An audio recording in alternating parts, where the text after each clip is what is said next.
junto con el doctor Macías y mi persona, hacer siempre de inmunología una materia. Todo lo que es inmunología clínica es indispensable en la formación médica, ¿no? Es uno de los grandes vacíos en la facultad. Bueno, ¿dónde tendría que entrar inmunología? Cuarto año, porque digamos, el año donde hay, digamos, más espacio, entre comillas. Es el lugar dentro de la malla curricular donde ustedes están con un poco más de tiempo y es donde uno empieza a adquirir un conocimiento más clínico y aunque no crean, inmunología es muy, muy clínico. Bueno, ¿qué es la inmunología? La inmunología es el estudio del sistema eh, inmune, que es el sistema de defensas de nuestro organismo, ¿no? Es el sistema especializado. Eh, para empezar, nosotros tenemos que saber que estamos en un medio ambiente hostil que siempre va a tratar de aprovecharse de de nosotros. Y todos los microorganismos, todos los microorganismos van a tratar de ingresar a nuestro sistema para tratar de aprovecharse de nuestro sistema energético, ya sea a través de los vasos sanguíneos y a través de nuestras superficies mucosas, ya sea a través de los tejidos corporales o las cavidades corporales. Por ejemplo, en este caso, los parásitos, como por ejemplo un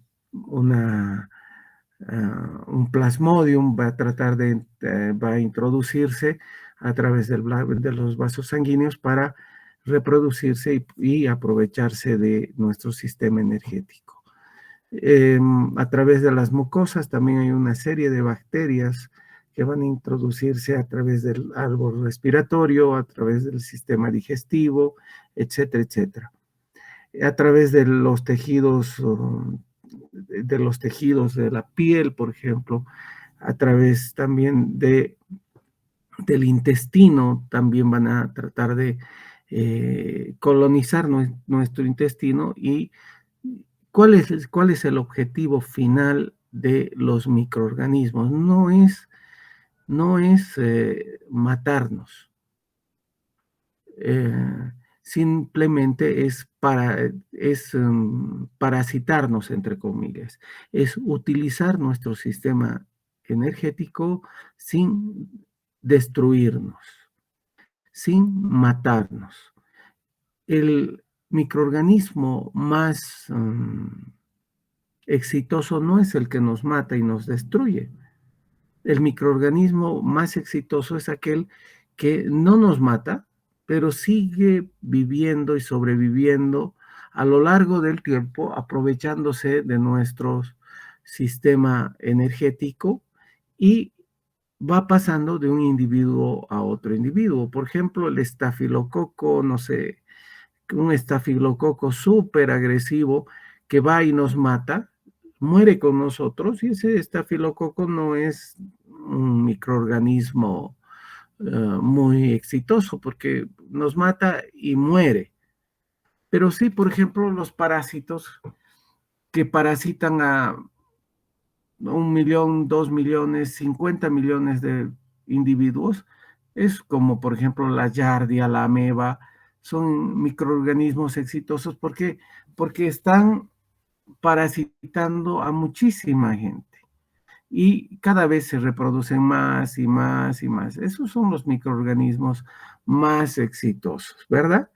En realidad, cuando hablemos de inmunología, imagínense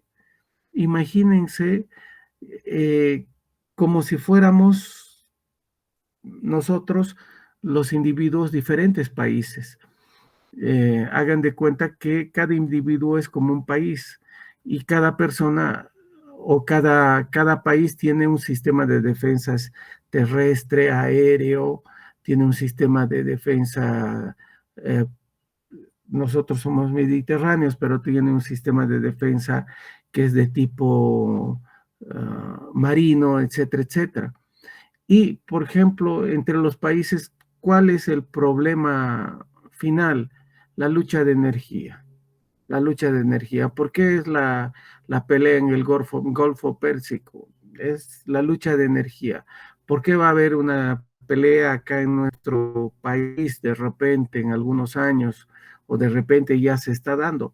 La pelea por la energía de litio, ¿verdad? Entonces todo se resume a pelea por energía.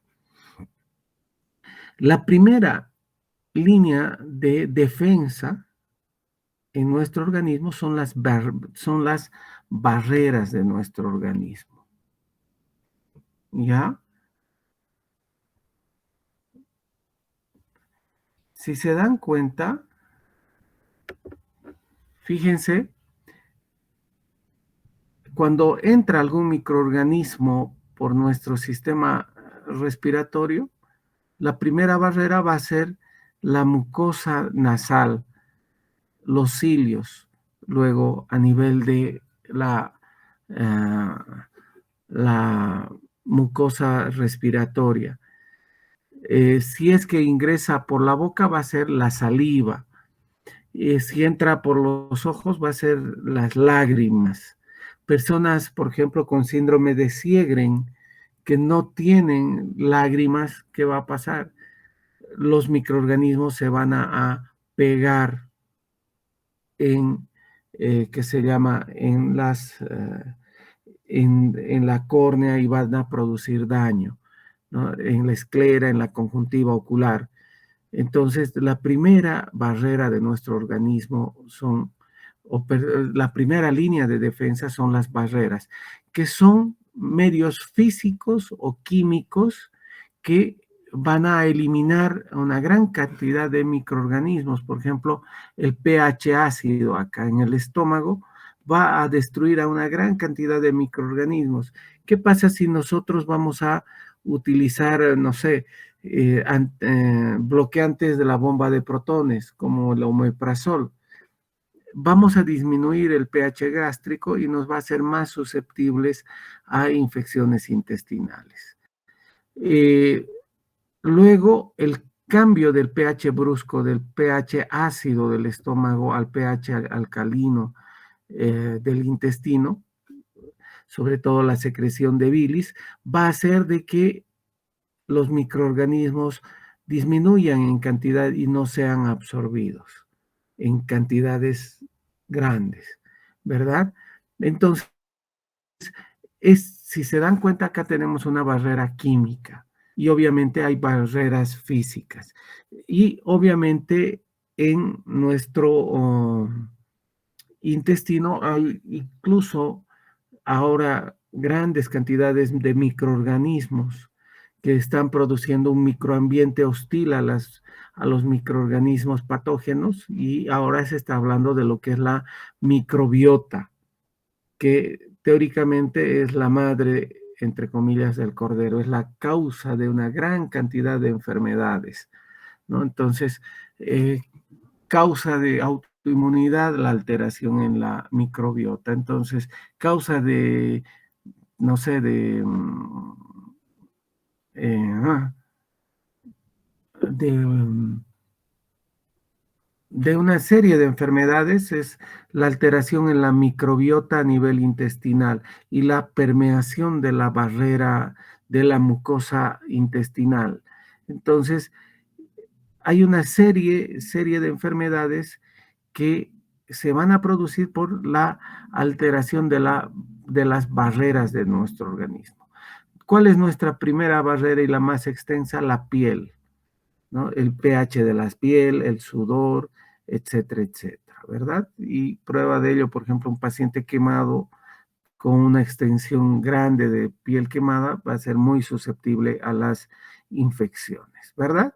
Entonces, no hay que olvidarse también de que las barreras de nuestro organismo no son parte de nuestro sistema inmune, ¿verdad? Son barreras físicas o químicas. no producen algo importante que sí tiene el sistema inmune. Cuando hablamos de sistema inmunitario, hablamos del sistema de defensas especializado.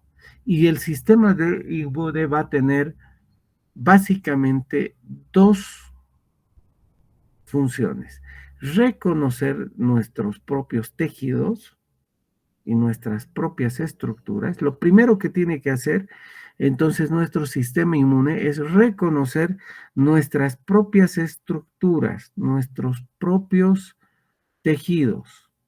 No se olviden de eso.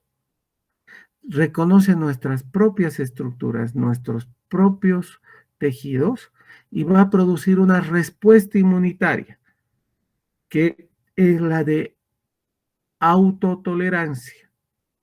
¿Entendido? Y va a producir otra respuesta inmunitaria. Cuando reconoce estructuras extrañas, va a producir una respuesta de defensa o de tolerancia a antígenos extraños. Entonces, el sistema de defensa, nuestro sistema de defensa, tiene dos funciones: reconocer nuestras propias estructuras y producir una respuesta de defensa, y reconocer estructuras extrañas o antígenos extraños y producir una respuesta de defensa o de tolerancia. Por ejemplo, y de ahí nace todo lo que es la inmunopatología. ¿Qué pasa si nosotros no reconocemos nuestras propias estructuras? ¿Qué va a pasar? Producimos una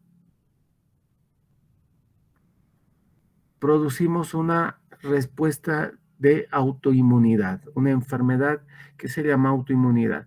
¿Qué pasa si no reconocemos en forma adecuada estructuras extrañas? No montamos una respuesta, si no montamos una respuesta de defensa adecuada, vamos a producir las inmunodeficiencias. ¿Qué pasa si montamos una respuesta de defensa exagerada hacia estructuras que no nos producen daño? Vamos a producir las hipersensibilidades. Y vamos a ver qué tipos de hipersensibilidad hay. ¿Entendido? ¿Hola?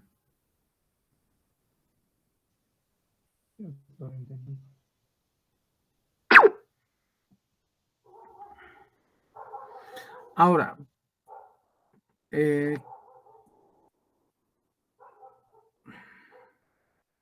Lucero, ¿estás en clases?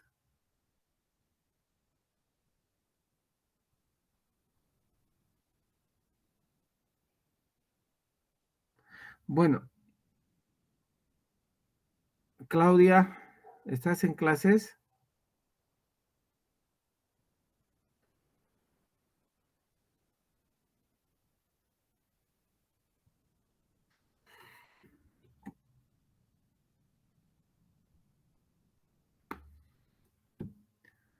Muchachos, ¿están en clases? ¿Quiénes están en clases? Aquí yo. Ya, muchachos, entonces, para efectos académicos, la respuesta inmune se divide en respuesta inmune innata y adaptativa, pero esto es nada más para efectos un poco académicos. En realidad, esta respuesta inmune innata y adaptativa se va mezclando absolutamente en cada una de las respuestas inmunitarias. Y al final no es una cascada inmunitaria, es una red muy, muy entreverada, muy intrincada de respuesta inmunitaria. ¿Ya? Entonces, la respuesta innata, como vamos a ver, células y tiene citoquinas. Hay una respuesta celular y hay una respuesta humoral. La respuesta adaptativa tiene células y tiene una respuesta humoral.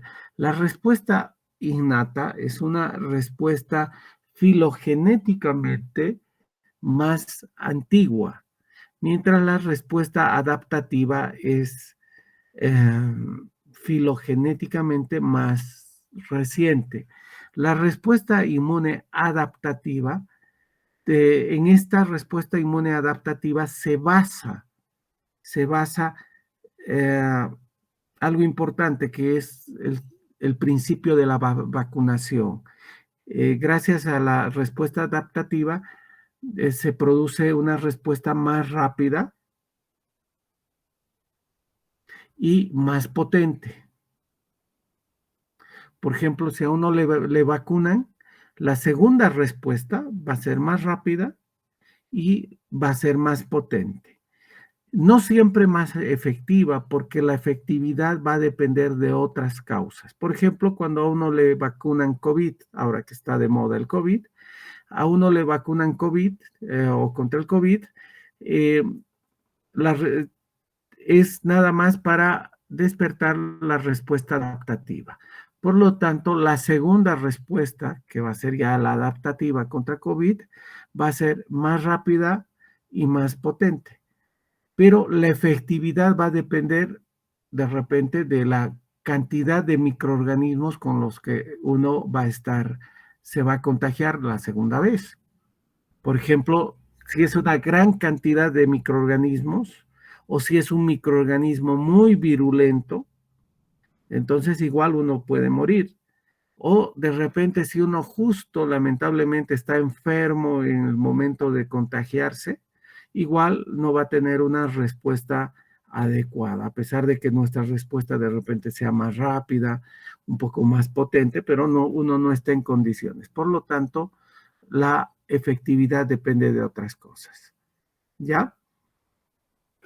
Estas son las células del sistema inmunitario. Fíjense, estas son las células especializadas del sistema inmune.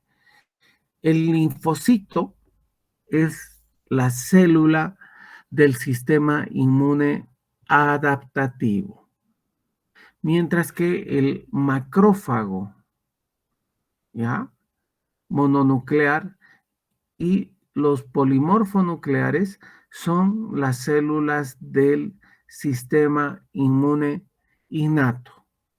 ¿Entendido? El neutrófilo, eosinófilo, basófilo, mastocito, etcétera, etcétera.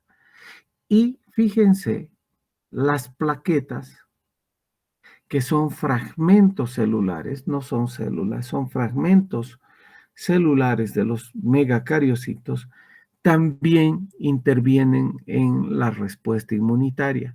Es por eso de que en algunas enfermedades inmunológicas o del sistema inmune, como por ejemplo la artritis reumatoide, las plaquetas pueden estar elevadas. O en otras enfermedades del sistema inmunitario, por ejemplo en la sepsis, ¿ya?, donde no hay una respuesta o hay hay un gran montaje de nuestra respuesta inmunitaria, las plaquetas se van consumiendo. ¿Por qué? Porque las plaquetas intervienen en la respuesta inmunitaria. ¿Entendido? ¿Cuáles son las células del sistema inmune adaptativo? El linfocito. ¿Cuáles son las células del sistema inmune innato? Macrófago y los polimorfonucleares. En realidad, todas las células de nuestro organismo pueden intervenir en la respuesta inmunitaria. Lo mismo que en nuestro país, quienes intervienen en la defensa de nuestro país. Por ejemplo, si ahorita alguien se está entrando no sé, por Pando, si es que hubiese la invasión, si alguien estuviera entrándose invadiendo por Pando, por el Chaco, por Tarija, cualquier gente que vive por esa zona va a dar la voz de alarma, ¿verdad?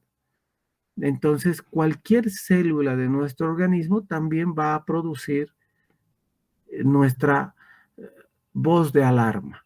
Va a producir, en este caso, el momento que nos están invadiendo algunos microorganismos, por ejemplo, por el árbol respiratorio, entra el COVID-19 a nuestro árbol respiratorio, y quiénes van a ser las primeras células en producir citoquinas que van a iniciar la respuesta inmunitaria, van a ser las células del neumocito. Entonces, todas las células de nuestro organismo en realidad intervienen en la respuesta inmunitaria. Pero hablamos de células del sistema inmune, solo a las células especializadas, ¿verdad? Y del sistema inmune innato, volvemos a repetir, son las del adaptativo, son linfocito B y linfocito T. Mientras del sistema inmune innato, macrófago y polimorfo nuclear. Ahora, estas células de nuestro sistema inmune, las células del sistema inmune, están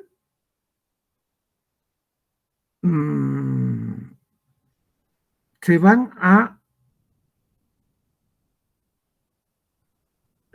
a ir a reclutar o van a estar dispuestas en órganos del sistema linfoide. ¿Ya? Las células del sistema inmune adaptativo van a estar en los órganos linfoides. ¿Y cuáles son los órganos linfoides? Los órganos linfoides primarios y los órganos linfoides secundarios. Ahora, ¿cuál es la diferencia entre los órganos linfoides primarios y cuál es la diferencia entre órgano linfoide secundario? ¿Cuál es la diferencia entre las células del sistema inmune innato y adaptativo? Solo la célula T y B, la célula T y B, tienen la capacidad de reconocer lo propio y extraño. Acuérdense de eso, esto es vital en inmunología y en todo lo que es alergia, todo lo que es inmunodeficiencia, todo lo que es hipersensibilidad, todo lo que es autoinmunidad. Las únicas células que pueden reconocer lo propio y extraño son el linfocito T y B. Ninguna otra célula reconoce lo propio y extraño. Entonces, en estos órganos linfoides primarios, ¿qué características tienen las células o los órganos linfoides primarios? Son los órganos donde las células aprenden a reconocer lo propio y extraño. En realidad es todo un mecanismo donde se va presentando los antígenos en estas células y las células van reconociendo lo propio y lo extraño. Es más o menos como una central de inteligencia donde les van mostrando a los militares especializados a reconocer lo propio y lo extraño, lo propio y lo extraño. Y soldado o militar que no reconoce lo propio y extraño es eliminado. Y hay algunas células, por ejemplo, que en ese momento, cuando están aprendiendo a reconocer lo propio y lo extraño en el órgano linfoide primario, cuando escapan a esa selección, se producen las células autorreactivas. Salen del órgano linfoide primario y se van a instalar en los órganos linfoides secundarios, que son órganos y tejidos como los ganglios linfáticos periféricos, el vaso, la médula ósea, los diferentes ganglios en los diferentes lugares de nuestro organismo, y se quedan ahí y por algún estímulo por ejemplo, alguna infección, esas células autorreactivas van a salir y van a producir autoinmunidad. ¿Queda claro, muchachos? Sí, doctor. Sí, doctor. Entonces, vuelvo a repetir, órgano linfoide primario es aquel órgano donde la célula linfoide o el linfocito T y el linfocito B aprenden a reconocer lo propio y lo extraño. ¿Cuáles son? Timo, médula ósea y el hígado fetal. Y es en ese momento, por ejemplo, que se crean las células autorreactivas que escapan a la eliminación de nuestro organismo. ¿Sí? Y se crean o quedan algunas células autorreactivas. Lo que es reconocimiento de lo propio y extraño es, por lo tanto, un fenómeno aprendido, no es un fenómeno heredado. Por ejemplo, yo siempre les hago el ejemplo y la broma. Si a uno le ponen orejas de burro en la vida fetal, uno aprende a reconocer las orejas de burro como propias y toda la vida de estudiante aprende a reconocer esas orejas y no le molesta. Así que el fenómeno de reconocimiento de lo propio y extraño es un fenómeno aprendido, no es un fenómeno heredado. Y hay estructuras, por ejemplo, muchachos, por ejemplo, en el ojo, en el cerebro, que jamás han estado en contacto con nuestro sistema inmunológico. Por ejemplo, estructuras del ojo. Por eso cuando alguien tiene un trauma ocular y hay proteínas oculares que salen a la circulación, se destruye el ojo por trauma y esas proteínas que han salido son reconocidas como extrañas y nuestro sistema inmunológico va a ir y va a destruir el ojo contralateral, que nunca había sido dañado. ¿Por qué? Porque se produce lo que se llama la oftalmopatía simpática. Se daña el ojo contralateral porque el reconocimiento de lo propio y extraño es un fenómeno aprendido. El ojo que nunca fue dañado es destruido porque las proteínas propias nunca fueron reconocidas durante la vida fetal por nuestras dos células que reconocen lo propio y lo extraño. ¿Entendido? Hay una serie de órganos linfoides secundarios, como el anillo de Waldeyer a nivel de las amígdalas, las placas de Peyer en el intestino, el vaso, el tejido linfoide urogenital, etcétera, etcétera. Ahora, ¿qué es la selección clonal? Es la proliferación de una línea celular en relación a un estímulo. Fíjense acá, este es un microorganismo que va a dar origen al reconocimiento y a la proliferación de esta línea celular, ¿verdad?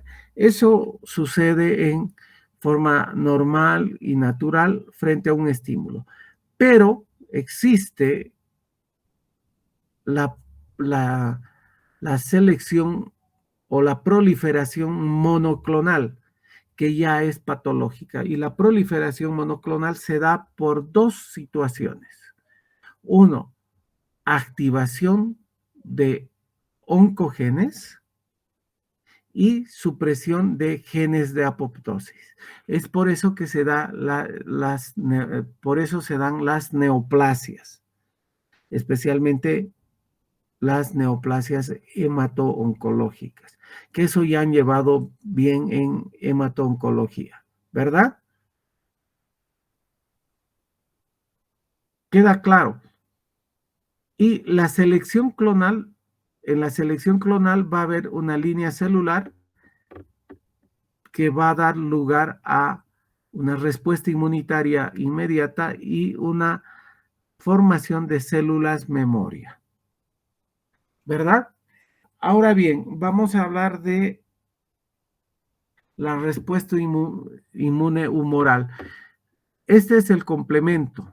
El complemento básicamente está en lo que es la respuesta inmune adaptativa, o perdón, innata. El complemento se produce en el hígado y va a tener 5 funciones.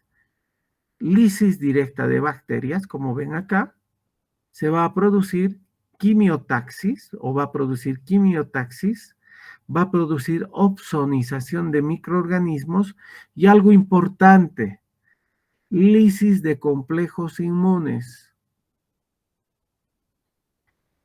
Y ya vamos a ver qué son los complejos inmunes.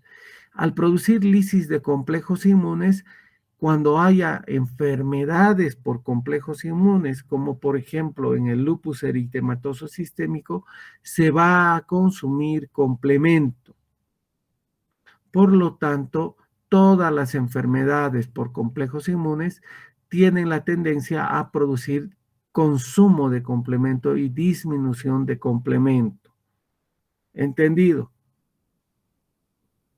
Otras citoquinas que son del sistema inmune innato son el interferón alfa, el interferón beta, que es producido por cualquier célula infectada, mientras que el interferón gamma es el interferón adaptativo y es producido solo por los linfocitos T. ¿Les queda claro? Ahora vamos a hablar de las inmunoglobulinas. ¿Hasta acá hay alguna pregunta, muchachos? Por si acaso, este es un resumen muy, muy sucinto de lo que es inmunología.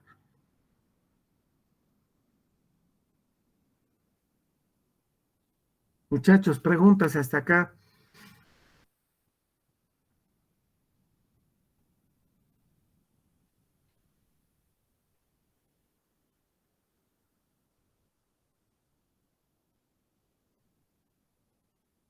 Hola,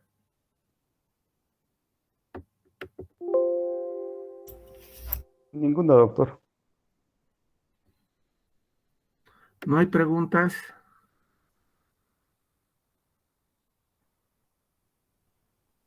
No, doctor.